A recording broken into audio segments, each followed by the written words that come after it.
Hey, okay, so I thought about something that I do that most people don't do because I want to plan ahead.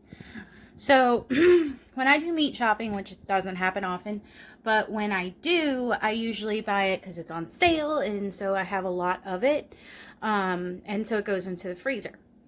So, I package it up in my little containers. Right today, I bought turkey.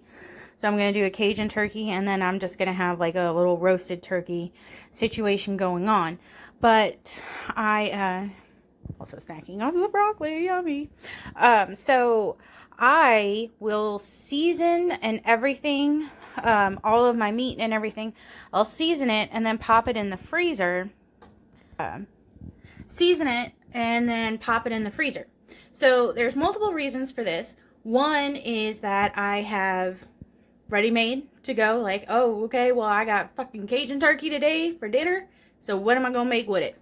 And also because of the way salt reacts with meat.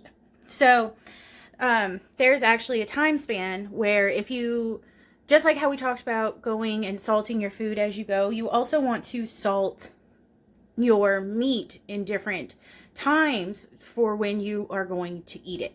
So if you just, salt on top of your meat and then throw it in a pan 5 minutes later, that salt is not getting into the meat. It's just a top flavor.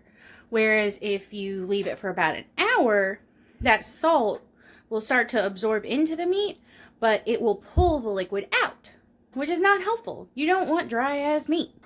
So anything over 2 hours,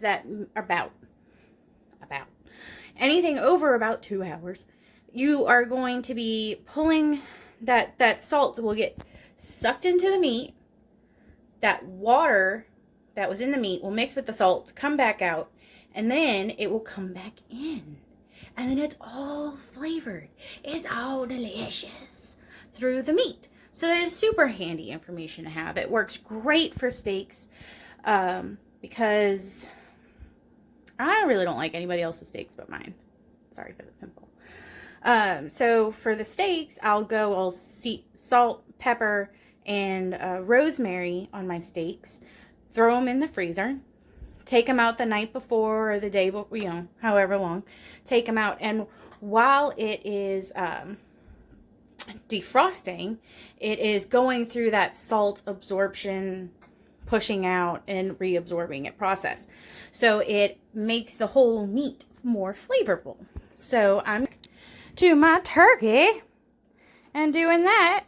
And yeah, I just thought that would be a fun fact that you guys would be interested to know. Also, something that I do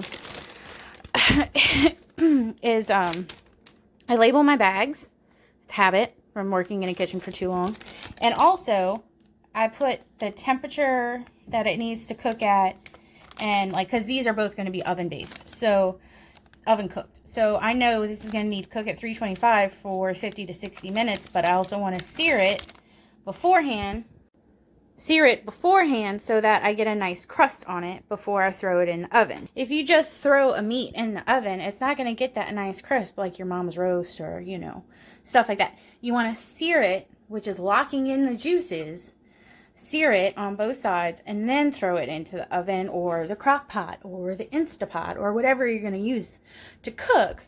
It's going to lock in that moisture so it's not running out into the pan. And yeah, so have fun with that. Bye.